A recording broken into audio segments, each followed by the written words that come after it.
Okay, so part 2 of the feeling overwhelmed with fitness and nutrition New Year's resolutions. So yesterday I did a video where I was talking about if you were doing a 30-day plan and you were all of a sudden feeling really tired, really overwhelmed, and you wanted to maybe take a break but felt like you'd be quitting or failing, or maybe you've taken that day off or 2 days off and it feels really overwhelming and, difficult to get back on track. So I'll put the video in the comments so that you can go back and see that one. Today, I'm going to talk about where you can look at what you were already doing or what you're already doing that works. So at this time of year, it's really common to go and take a plan, do a plan that you're starting everything from scratch. So all of your nutrition, all of your fitness habits, they're brand new. There's a whole load of preparation and adding new things into your routine. That in itself can be really, really tiring and overwhelming. For the first couple of weeks, you've got the motivation that naturally comes from starting something new.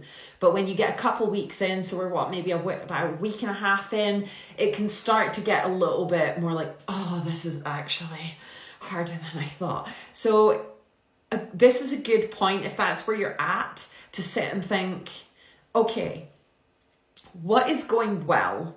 What am I enjoying? What am I finding really easy to do?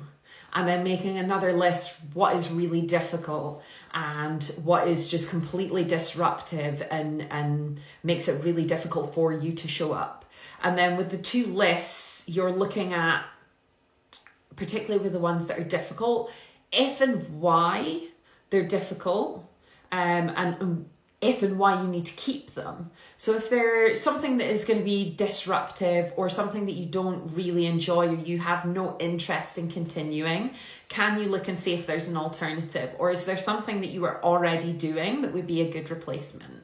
So when I'm working with clients, I'm quite often, rather than going in with a huge plan and being like, this is my thing, this is what we're doing, I'm looking at what people are already doing so we can take what's working already and just make small tweaks to get big results. Because a lot of the time, you don't need a full overhaul. It's very, very rare that somebody is doing everything completely wrong. So to make it a much easier and sustainable transition for you and something that you're going to be able to keep for the long haul, try and look at what you've already got that's working well. And in terms of the plan that you're doing at the moment, what are you enjoying and what are you finding easy to implement, and what could be either put on the back burner or replaced with something that you know is going to be more sustainable long term. Ultimately, what you want to be able to do is you want to cultivate your ability to trust in yourself and trust in your decisions and feel confident that you're able to show up consistently enough for change, positive change, and to be able to sustain it. So if you are feeling overwhelmed, take this as an opportunity to just time out, take some time to sit and go, okay, what is going well, and commend yourself for the things that you are doing well. Look at what you already do that is working.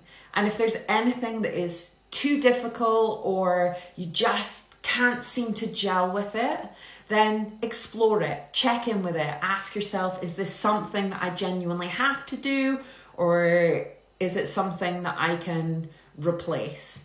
If it's something that you do feel like you have to do it, explore your relationship to it. Because if you do these things and start taking the time to explore the moving parts and what's going on, it really gives you that opportunity to give this a really good go, take time out, assess it, rehash it, and then keep moving forwards. It's not about perfection or completing something, a plan. It's about moving with yourself and building that trust in yourself and your ability to, just do the thing.